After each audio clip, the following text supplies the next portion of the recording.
नमस्कार, Okinawa presents champions की जंग में आपका स्वागत है। आपके साथ मैं हूं मोनू चहल और हमारे साथ अखिल भी है। मुस्कुराता हुआ चेहरा इनका, क्योंकि चेन्नई सुपर किंग्स ने आईपीएल 2024 का पहला मुकाबला जीत लिया है और रॉयल चैलेंजर्स बेंगलोर को जो मजबूत दिखाई दे रही थी सीजन, उसको 6 विकेट से हराया अखिल जी। और एक तरफा मुकाबला ये लगा था कि यार कहीं ना कहीं चेन्नई फंस तो नहीं जाएगा, लेकिन उसके बाद सीएसके के पास शिवम दुबे नाम का तूफानी बैट्समैन जो आज एज ए इंपैक्ट प्लेयर खेला और क्या खूब खेला, सिंगल हैंडली उन्होंने मैच निकाल दिया लास्ट में आकर। और अखिल जी, ये पहली हार आरसीबी की, एक बार फिर से कैसे देखते हैं इस हार को आप? मोनू, शुरुआती हार के साथ हुई है आरसीबी की, और यार मैं तो टॉस के समय पे भी कहा था, प्रीव्यू में भी कहा था, पहले से ही कह रहा था कि यार आरसीबी चपॉक में नहीं जीत पाएगी। टॉस के समय पर मैंने एक बात कही थी कि आपने टॉस जीता है, पहले बैटिंग करने जा रहे हो, लेकिन चिराग ने बड़ी अच्छी बात कही थी कि सेकंड इनिंग में आपको स्पिनर्स चाहिएंगे। आरसीबी की कमजोर कड़ी थी, उनके पास स्पिनर्स नहीं थे, वो उनके ऊपर भारी पड़ा। शिवम दुबे ने इंपैक्टफुल पारी खेली और लग रहा था हमको यार इंपैक्ट मतलब प्लेइंग लेवल में बंदा नहीं है, क्या इंजरी के चलते इंजरी कंसर्न को मौका नहीं मिला, लेकिन इंपैक्ट प्लेयर के तौर पर आए और आरसीबी की नींद उड़ा दी। यार देखिए, इस मैच को अगर आप देखोगे तो आरसीबी ने पहले टॉस जीता, उसके बाद बैटिंग करने का फैसला किया, टॉस उनके खेमे में आया, लेकिन उसके बाद आपको लगता है 173 रन इस विकेट के ऊपर, क्योंकि बैटिंग सरफेस विकेट था। जो फर्स्ट हाफ था उसमें नो बिल्कुल डोमिनेंस किया था बैट्समैनों ने, लेकिन सेकंड हाफ में जब चेन्नई सुपर किंग्स की बैटिंग स्टार्ट हुई तो वहां पर भी कुछ ठीक ठाक था। लेकिन भाई 11 से लेकर 16 ओवर के बीच अगर आप देखोगे अखिल जी, वहां पर गेंद थोड़ा फंस के आया था, उसमें सारे के सारे बैट्समैन थोड़ा स्ट्रगल कर रहे थे। लेकिन शिवम दुबे ने आते ही जो छक्के लगाए हैं, और शिवम दुबे को आप कैसे देखते हो? क्योंकि हम हमेशा देखते हैं कि भाई शिवम दुबे जब तक इस टीम के साथ हैं ये टीम हार नहीं मानती, और आज भी उन्होंने मैच निकाल दिया। मुझे एक चीज सीएसके की बड़ी अच्छी लगी मोनू, आपने भी अगर गौर किया होगा, पहली ही बॉल से सेट होके आए थे, करेंगे या फिर मतलब पहली बॉल से मार के चलेंगे, वही कारनामा करके दिखाया। जिनके हराने ऋतुराज गायकवाड़, सचिन रविंद्र डेब्यू कर रहे थे, डेरिल मिचेल का सीएसके की जर्सी में डेब्यू था। आप देख लीजिए, रविंद्र जडेजा खुल के खेले, हर एक बल्लेबाज ने मैच्योरिटी दिखाई, खुल के अपनी क्षमताओं के हिसाब से कैलिबर के अकॉर्डिंग बल्लेबाजी की। मैसेज क्लियर था, आपको खुल के खेलना है, अटैक करना है, क्योंकि आरसीबी की कमजोर कड़ी उनकी बॉलिंग डिपार्टमेंट है। आप एक बार उनकी बॉलिंग डिपार्टमेंट को मतलब पहली बॉल से अगर अटैक कर दोगे ना, फिर आरसीबी मैच में आ ही नहीं पाएगा। वो इस मैच में देखने को मिला। आज भी ऐसा ही कुछ हुआ, क्योंकि ऋतुराज गायकवाड़, एक तरफ से ऋतुराज ने जिस तरीके से सिराज को जो चौके लगाए थे, वहीं से पता चल गया था कि मोमेंटम पूरी तरीके से सीएसके के पास है। और वैसे अगर आप देखोगे इस मैच को तो इसमें कई सारी ऐसी चीजें आपको दिखाई दी होंगी। जब टॉस जीतकर बैटिंग करने आई, वही फैफ ने जो बैटिंग की है आज अखिल जी, एक कहते हैं ना उड़ा के खेलने वाली बैटिंग थी उनकी। उन्होंने जो 35 बनाए थे, बड़े तेज खेले, लेकिन विराट कोहली का जो कमबैक हुआ है 2 महीनों के बाद, विराट थोड़ा फंसे फंसे खेले। उसके बाद मैक्सवेल भी जल्दी आउट हो गए। 173। मैं फिर से आपसे ये पूछना चाहता हूं कि भाई स्कोर थोड़ा था या ठीक था इस विकेट के ऊपर? 78 पे 5 होने के बाद तो स्कोर ठीक था। मैंने तो प्रेडिक्शन की थी शायद 148 की, आप हंस रहे थे मेरे ऊपर, बहुत हंस रहे थे। 148 मैंने बोला था, लेकिन 173 की इसकी पूरी कर्टसी जाती है अनुज रावत को, विकेट कीपर बल्लेबाज, युवा खिलाड़ी है, और उसके अलावा दिनेश कार्तिक, अनुभवी बल्लेबाज। जिस तरीके की उनकी बल्लेबाजी हुई, 95 रनों की साझेदारी, 78 पर 5 से लेकर 173 पर 5 तक आरसीबी को लेके जाना, तारीफ तो करनी बनती है। लेकिन फाफ डुप्लेसिस की आपने बात की, शुरुआत अच्छी दिलाई, पहले विकेट के लिए 41 रन जोड़े थे। उनमें जब फाफ डुप्लेसिस आउट हुए मोनू, कोहली ने केवल 2 या 3 बोली खेली थी। मतलब आप देख लीजिए, हर एक गेंदबाज के ऊपर चढ़कर खेल रहे थे, दबाव बना रहे थे। बिल्कुल फाफ ने टीम को अच्छी शुरुआत दिलाई। उसके बाद मौका बनता था पाटीदार के पास, मैक्सवेल के पास, लेकिन शायद पाटीदार को लगा कि वो अभी भी इंग्लैंड सीरीज में ही खेल रहे हैं। बिल्कुल। और ये देखिए, ग्लैन मैक्सवेल आते ही आउट हो गए पहली गेंद पर ही, और उसके बाद फिर रजत पाटीदार। इस खिलाड़ी का क्या किया जाए भाई, जब इंडिया इंग्लैंड सीरीज थी वहां नहीं कुछ खास कर पाए, और आज जब यहां मौका मिला तो आज भी यहां पर मैं वही कह रहा हूं ना कि इनके जहन में शायद अभी भी वही चल रहा है कि मैं इंग्लैंड सीरीज खेल रहा हूं। विराट कोहली 2 महीने के बाद मैदान पर लौटे, 20 गेंद 21 रन, 1 छक्का, स्ट्राइक रेट 105 का, T20 क्रिकेट में 12,000 रन पूरे किए। अनुज रावत आरसीबी के लिए बड़ी अच्छी पारी खेली, 25 गेंदों में 48 नाबाद, 50 पूरी कर सकते थे, 4 चौके 3 छक्के, 192 का स्ट्राइक रेट, बड़ी शानदार पारी। मोनू, इस बल्लेबाज को लेकर हमेशा क्रिटिसाइज्म, पिछले सीजन में बड़ी इनकी वो हुई आलोचना की अच्छी शुरुआत नहीं देते, मिडिल ऑर्डर में बैटिंग का मौका भी मिलता था। डेरिल मिचेल आपके सामने 18 गेंदों में 22 रन, 122.22 का स्ट्राइक रेट। और ये दिनेश कार्तिक, अब देखिए दिनेश कार्तिक क्या फिर से कमबैक करना चाहते टीम इंडिया में, क्योंकि जिस तरह की बैटिंग उन्होंने की है भाई, आज 38 बनाए हैं 26 गेंदों पर, 78 पर 5 हो गया था आरसीबी आरसीबी उस समय बैटिंग करने और जो पार्टनरशिप हुई थी, एक वक्त तो ऐसा लगा था कहीं 200 ना बन जाए स्कोर, क्योंकि सिर्फ 29 गेंदों पर 73 रन जोड़ दिए थे इन दोनों ने मिलकर। हालांकि वो लास्ट ओवर को उस तरीके से फिनिश नहीं कर पाया अच्छा, लेकिन फिर भी 173 अच्छा टोटल था। 174 का टारगेट जब आप चेज करने जाते हो, खासकर रचिन रविंद्र, इनके ऊपर बड़ी उम्मीदें थी। 37 इन्होंने बनाए, 15 गेंदों का सामना किया, 3 चौके 3 छक्के लगाए। ये टिपिकल खेले जैसे इनका अंदाज है, कुछ ऐसी बैटिंग की। लेकिन उसके बाद फिर ऋतुराज गायकवाड़, अब जो कैप्टन थे, हमें लगा था कि अच्छी पारी खेलेंगे, लेकिन आउट हो गए। 15 गेंदों 15 बनाए, इनका विकेट यश दयाल ने लिया था।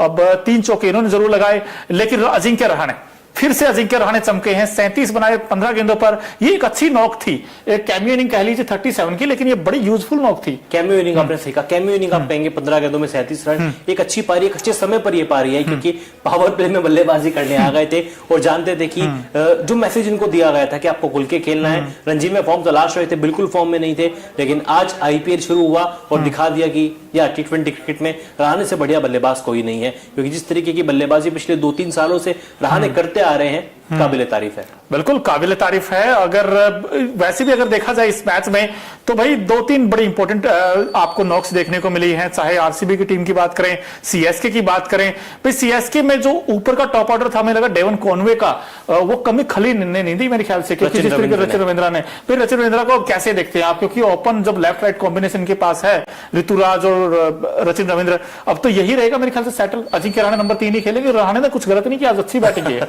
नहीं, अजिंक्य नंबर 3 ही खेलेंगे। पहले बल्कि मैं बड़ा सोच रहा था कि यार आपने ऑक्शन में रचिन को ले तो लिया, लेकिन आप खिलाएंगे कहां पे, क्योंकि आपके पास मोइन अली भी है और शायद धोनी मोइन अली को बाहर नहीं छोड़ेंगे। लेकिन अब तो डेवन कॉनवे बाहर हो गए, आज ओपन का मौका भी मिला। जिस तरीके से रचिन रविंद्र ने बल्लेबाजी की, पूरे सीजन के लिए उन्होंने अपनी कुर्सी पक्की कर ली है कि मैं ओपन करूंगा, गायकवाड़ के साथ ओपन करूंगा। और न्यूज़रूम में बात भी चल रही थी कि किसी का कहना था कि इस सीजन की खोज साबित होंगे रचिन रविंद्र आईपीएल 2024 की। बिल्कुल खोज साबित होंगे, लेकिन आप भाई 174 का टारगेट डिफेंड क्यों नहीं कर पाया आरसीबी? मैं आपसे सीधा सवाल पूछता हूं। और मुकेश जी ने भी यही सवाल पूछा है, वो कह रहे हैं कि आप 173 बना के भी कैसे हार गए। वही कैसे हार गए, और फिर जब आपके पास सिराज जैसा आपके पास गेंदबाज हो, ये आपने अपने सवाल का जवाब खुद दे दिया है मोनू। सिराज जैसा गेंदबाज हो यार, सिराज जैसा ही गेंदबाज है, बाकी टीम के पास क्या है? यश दयाल को आप इंपैक्ट प्लेयर के तौर पर लेके आए, जबकि आपको पता है कि उनकी हिस्ट्री कैसी रही है। जब से उनको 5 छक्के पड़े हैं, उसके बाद आईपीएल में उसकी काफी पिटाई हुई। डोमेस्टिक क्रिकेट में यूपी के लिए खेले, वहां पे काफी पिटाई हुई। विकेट्स के लिए बंदा तरस चुका है, जबकि दिल खोल के खिलाड़ी रन लुटा रहा है। आपने उस प्लेयर को इंपैक्ट प्लेयर बनाया। मेरे हिसाब से आरसीबी से सबसे बड़ी चूक वहीं पे हुई है। बिल्कुल, इसके अलावा और कोई क्या चूक हुई वो भी आप हमें बताते रहिए कमेंट्स बॉक्स में। लेकिन भाई एक स्पिनर कम तो नहीं था आरसीबी में? आपको लगता है कि जो एक हर किसी के पास राशिद खान है, कहीं पीयूष चावला है, इनके पास वो वैरायटी वाला गेंदबाज नहीं था? शायद वो थोड़ी मिसिंग लग रहा है इस बार पूरे आईपीएल में। इन्होंने वो लिया भी नहीं कोई गेंदबाज, छोड़ दिया। फ्रेंचाइजी की गलती है ना। ऑक्शन टेबल पे आप क्या सोच के जाते हैं? आप ऑक्शन टेबल पे सोच के जाते हैं कि हमारे जितने भी सीनियर प्लेयर हैं उनको निकाल देंगे, कोहली को रख लेंगे, फाफ को रख लेंगे, मैक्सवेल को रख लेंगे, बाकी सबको टाटा बाय बाय, यंगस्टर्स को लाएंगे और जीतने का दावा करेंगे। लेकिन हर बार ये दावा आरसीबी का फेल होता है। चिराग अगर ये लाइव सुन रहे तो बुरा मत मानना चिराग, लेकिन यार आपकी टीम में मुझे कोहली, मैक्सवेल और फाफ के अलावा और कुछ नजर नहीं आता। ये तीनों बड़े प्लेयर हैं, लेकिन ये तीनों आपको मैच नहीं जिता सकते। आपको बॉलिंग में भी कुछ ना कुछ करना पड़ेगा। अखिल जी को तो कुछ नहीं नजर आता, लेकिन हम जैसे फैंस जो क्रिकेट के होते हैं ना, उनको बहुत कुछ नजर आता है। तो वहां पर जब ये चेपॉक में मैच खेला गया था, तो कलरफुल मोमेंट इतने अच्छे आए वहां पर निकलकर। तो भाई एक नजर डालते हैं ओकिनो effective colourful moment of the day पर, जो आज के बड़े खास रहे थे। उसमें आप ऑडियंस देखिए, आरसीबी के फैन की तारीफ करनी पड़ेगी भाई। जहां भी मैच हो आरसीबी के फैन आपको नजर आएंगे। और ये अक्षय कुमार का आप देख रहे हो, उसके बाद ये थाला एमएस धोनी के फैंस भी आपको नजर आएंगे, आरसीबी के फैंस भी आए हुए थे, जिसमें आप देख सकते हैं ओकिनावा की स्कूटी हर एक कलर में आती है। बस कलरफुल मोमेंट हमको देखने को मिले ओकिनावा आईपीएल 2024 के पहले ही मैच पे थाला, और चेन्नई में मैच और थाला के नाम के पोस्टर्स ना आए, थाला को सपोर्ट करने लोग ना पहुंचे, असंभव। आरसीबी के भी कुछ समर्थक थे, लेकिन कुछ ही थे। और लेकिन थाला की बैटिंग नहीं आई वैसे। थाला की बैटिंग नहीं आई, तो वैसे ड्रेसिंग रूम में कोई बात नहीं, अभी पूरा सीजन है और धोनी अपनी बैटिंग से जरूर खुश करेंगे। हालांकि विकेट कीपिंग अच्छी की और मैं कहूँ कप्तानी भी अच्छी की, क्योंकि बार बार जिस तरीके से बॉलर्स को रोटेट करना, फील्डर्स को रोटेट करना। कप्तान ऋतुराज गायकवाड़ है, लेकिन मेरे लिए तो कप्तान एमएस धोनी है। बिल्कुल, लेकिन अगर आपसे ये पूछा जाए अखिल जी, इस मैच का टर्निंग पॉइंट क्या रहा था? क्योंकि एक वो उस समय जब मोमेंटम उनके साथ था, 78-5 होने के बाद वो जिस तरीके से 173 सेंचुरी तक लेके गए, वो अच्छा नॉक थी, फिनिश अच्छा किया। लेकिन सीएसके के लिए turning point of the match क्या रहा आपको लगता है? सीएसके के लिए तो नहीं मिली, लेकिन आरसीबी की हार का टर्निंग पॉइंट मोनू मेरे हिसाब से 110 पर जब 4 थे, जब आपकी टीम स्ट्रगल कर रही थी, 13 ओवर खत्म हो चुके थे, आपने मयंक डागर के ओवर पूरे क्यों नहीं कराए? 9-10वें ओवर के बाद आरसीबी ने मयंक डागर को बॉलिंग क्यों नहीं दी, जबकि 2 ओवर में काफी कंजूस बॉलिंग की, केवल 6 रन दिए, विकेट उनको नहीं मिला, लेकिन आपको शायद मयंक डागर को बॉलिंग करानी चाहिए थी। यहाँ पे आरसीबी ने गलती की, क्योंकि आपको पता है कि आरसीबी चेन्नई के मैदान पे सेकंड इनिंग में स्पिनर्स का बोल बाला देखने को मिलता है। करण शर्मा ने भी 2 ओवर डाले, हालांकि थोड़े महंगे साबित हुए, लेकिन मुझे लग रहा है कि फाफ डु प्लेसिस को अपने गेंदबाजों का सही तरीके से उपयोग करना नहीं आया। बिल्कुल उपयोग करना नहीं है। हालांकि देखिए सीएसके ने बड़ा अच्छा यूज किया गेंदबाजों का, और हम लोग जब कहते हैं ना टर्निंग क्या ऐसा रहा था, जब मेरी नजर में जो टर्निंग रहा था वो था जो गेंदबाजी की है खासकर सीएसके की टीम ने। इस बार देखिए पथिराना नहीं थे इस टीम में, लेकिन उसके बाद भी जो कमबैक किया है इस टीम ने, बार बार देखिए धोनी में कुछ तो है यार इस टीम में, क्योंकि हर किसी को स्टार बना देते हैं ये, भले ही नाम उतना बड़ा ना हो, लेकिन फिर भी इस टीम में है ना हर कोई ऐसा लगता है स्टार है अखिल जी, बिल्कुल, क्योंकि जिस तरह का परफॉर्मेंस वो करते हैं, और ये टीम एज ए यूनिट और पोटेंशियल पर खेलती है। इसीलिए तो आप आइए एक नजर डालते हैं अखिल जी इस मैच के जो कहते हैं ना सेंटर ऑफ अट्रैक्शन क्या रहे थे इस पूरे मैच में। तो Okinawa effective player of the match पर नजर डाली जाए, जैसे ओकिनावा की स्कूटी कोस्ट इफेक्टिव है, ऐसे ही Okinawa effective player of the match मेरे लिए तो भाई यही है, क्योंकि 4 ओवर 29 रन दिए, और जिस तरह मुस्तफिजुर रहमान ने बड़ी अच्छी गेंदबाजी की। हालांकि मुस्तफिजुर रहमान जिस तरीके के बांग्लादेश के लिए स्लो ओवर में गेंदबाजी करते हैं, वो जो यॉर्कर्स डालते हैं डेथ ओवर में, आज भी कुछ ऐसा ही काम किया उन्होंने। बल्कि मुझे डर था कि शायद ये खेलेंगे भी या नहीं खेलेंगे, क्योंकि अभी हाल ही में श्रीलंका के अगेंस्ट सीरीज में वो चोटिल हुए थे, आपने और मैंने उनकी रिपोर्ट बनाई थी, आपको याद होगा। लेकिन आज जिस तरीके से नजर आए, 4 ओवर की गेंदबाजी, लग ही नहीं रहा था कि 3 दिन पहले गेंदबाज को हैमस्ट्रिंग हुई है, खुल के गेंदबाजी की और 3 बड़े विकेट मोनू, कहने को तो 4 बड़े विकेट थे, लेकिन कोहली, रजत पाटीदार, क्योंकि पाटीदार का आईपीएल में बल्ला बोलते हैं इसलिए मैं बड़ा विकेट कहूंगा, उसके अलावा फाफ डु प्लेसिस, और फिर कैमरून ग्रीन 17.5 करोड़ में लिए यार, 4 बड़े विकेट चटकाए, केवल 29 रन दिए। ये मुस्तफिजुर रहमान वैसे आंकड़े दिखा रहे हैं हम आपको, 4 ओवर में 29 रन दिए और 4 विकेट झटके हैं।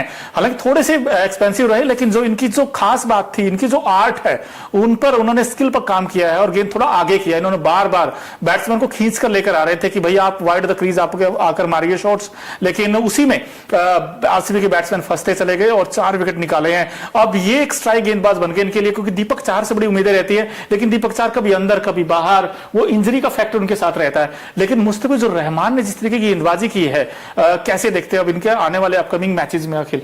यार पथिराना की कमी नहीं खलने दी, और सीएसके के पास अगर पथिराना ने पिछले सीजन जो काम किया था ना, शुरुआत में पावर प्ले में बॉलिंग करना, डेथ ओवर्स में आके 2 ओवर डालना, वो काम को अभी तक बखूबी मुस्तफिजुर रहमान ने निभाया है। हालांकि डेथ ओवर में थोड़ी पिटाई हुई, जहां पर अनुज रावत और दिनेश कार्तिक ने उनके खिलाफ रन बनाए, लेकिन ठीक है, पहला मैच था, 4 विकेट भी उनके खाते में आए। आने वाले मैचेस में कॉन्फिडेंस बढ़ेगा, ऋतुराज गायकवाड़ का कॉन्फिडेंस बढ़ेगा जब उनको बॉलिंग देंगे, तो एक पथिराना की अभी तक कमी नहीं खली। बिल्कुल, लेकिन आरसीबी के पॉइंट ऑफ व्यू से देखा जाए अखिल जी, अब उनको क्या नया करना होगा, क्योंकि अब आगे आने वाले मैचेस में क्या उनको बॉलिंग चेंजेस कुछ करने पड़ेंगे, क्योंकि मजबूरी भी हो गई उनकी बॉलिंग में? करने तो पड़ेंगे मोनू। सबसे बड़ी बात तो ये कि अपने स्पिन डिपार्टमेंट को मजबूत करें, मजबूत लेकिन करना ऑप्शन नहीं है इनके पास, ऑप्शन नहीं है स्पिन ना, डिपार्टमेंट में काम इन्हीं से चलाना पड़ेगा आपको। करण शर्मा और मयंक डागर अगर थोड़े से एक्सपेंसिव साबित होते हैं, वो ये ना जो चहल को कॉन्फिडेंस दिया गया था, क्योंकि चहल भी इकोनॉमिकल थे, बहुत पिटाई होती थी, विकेट लेते थे, लेकिन आपने उनको मौका दिया बोले ओवर डालने का, उनको विकेट तब मिले। यहाँ पर आपको वो कॉन्फिडेंस मयंक डागर और करण शर्मा के ऊपर दिखाना पड़ेगा। फाफ डु प्लेसिस को भी गेंदबाजी पर थोड़ा काम करने की जरूरत है। अगले मैच में क्या लॉकी फर्ग्यूसन वापस आ सकते हैं इस टीम में? अलजारी जोसेफ की जगह, बिल्कुल, क्योंकि यार आप 3 प्लेयर को तो नहीं छोड़ोगे, आप फाफ को नहीं छोड़ोगे, कप्तान है यार ऑब्वियसली, उसके अलावा मैक्सवेल और कैमरन ग्रीन को इसलिए नहीं छोड़ सकते क्योंकि 17.5 करोड़ आपने इन्वेस्ट किए हैं, बहुत मोटी रकम आपने इन्वेस्ट की है, तो आपको अलजारी जोसेफ को, मतलब पूरे सीजन आप 2 प्लेयर में रोटेट करेंगे, Alzarri Joseph, Lockie Ferguson, Alzarri Joseph. बिल्कुल, लेकिन बैटिंग की जब देखते हैं सीएसके के लिए, भाई सीएसके के पॉइंट ऑफ व्यू से देखा जाए बैटिंग में, हालांकि बड़ी पारी नहीं आई, लेकिन जो टुकड़ों पारियां आई, बड़ी पारी उस तरीके से नहीं आई क्योंकि भाई 60-70 बना दियो किसी बैट्समैन ने, लेकिन ये जो कैमियो इनिंग 37 रचिन रविंद्र ने बनाए, जिस तरीके से 27 अजिंक्य रहाणे ने बनाए, बड़ी तेज तरार बैटिंग की, और लास्ट में जो आके फिनिशिंग टच दिया वो दिया है शिवम दुबे ने। 34 बनाए 28 गेंदों का सामना करते हुए 4 छक्के, तो इंपैक्ट प्लेयर ही कहेंगे हम इनको। वैसे तो रविंद्र ने भी अच्छा स्टार्ट दिया था, उसके बाद ऋतुराज गायकवाड़ ने भी एक अच्छी प्लानिंग वाली बैटिंग की, उनको पता था कि पूरी तरीके से जस्टिफाई अगर इस मैच में किसी ने किया है और अभी तक इंपैक्ट प्लेयर के रोल को किसी ने जस्टिफाई किया है तो वो शिवम दुबे ही थे। हालांकि इंपैक्ट प्लेयर तो यश दयाल भी थे, लेकिन 3 ओवर 28 रन 9.3 की इकॉनमी, एक विकेट ऋतुराज गायकवाड़ का आया, लेकिन बहुत देर कर दी यार, वो मेहरबान बहुत देर हो गई आते आते। बिल्कुल मेहरबा, बड़ी देर हो गई, लेकिन फिर भी कहीं ना कहीं तो ये सवाल रहेगा आरसीबी के पॉइंट ऑफ व्यू से कि भाई आप हर सीजन में अखिल जी हम देखते हैं कि इनके पास बैट्समैन तो बड़े बड़े हैं, बड़े नाम है इनके पास, ना कि नाम बड़े और दर्शन छोटे। दर्शन छोटे नहीं, कई बार बैटिंग अच्छी कर देते हैं, लेकिन फंसती इनकी टीम कहां? बॉलिंग में। और ये बॉलिंग डिपार्टमेंट कब पूरा हिस्ट्री अगर आप उठा के देखोगे, भाई बैटिंग बहुत आउटस्टैंडिंग करता है इनका हर बार। एक दो मैच अगर आप छोड़ दें वो अलग चीज है, बट ये कब तक ये सहते रहेंगे? मतलब कब तक ऐसे भी चैंपियन बनेंगे? आता है मोनू, कभी शुरुआत में डेल स्टेन थे, अकेले पड़ जाते थे, जहीर खान थे, उसके बाद प्रवीण कुमार ने इस टीम का हिस्सा बने, वो कुछ नहीं कर पाए, अकेले पड़ गए। फिर जोश हेजलवुड, डेल स्टेन बड़े बड़े नाम आए इनके पास। हाँ, मैं बोल रहा हूँ डेल स्टेन, जोश हेजलवुड और अब मोहम्मद सिराज विकेट लेते हैं, लेकिन सपोर्टिंग रोल उनके साथ, सपोर्टिंग हैंड उनको नहीं मिल पाता। और आरसीबी के लिए शायद ये तो समस्या जो है वो अगले मेगा ऑक्शन में मुझे लग रहा है दूर होगी, तभी इनके बारे में आप कह सकते हैं कि इस साला कप नाम दे।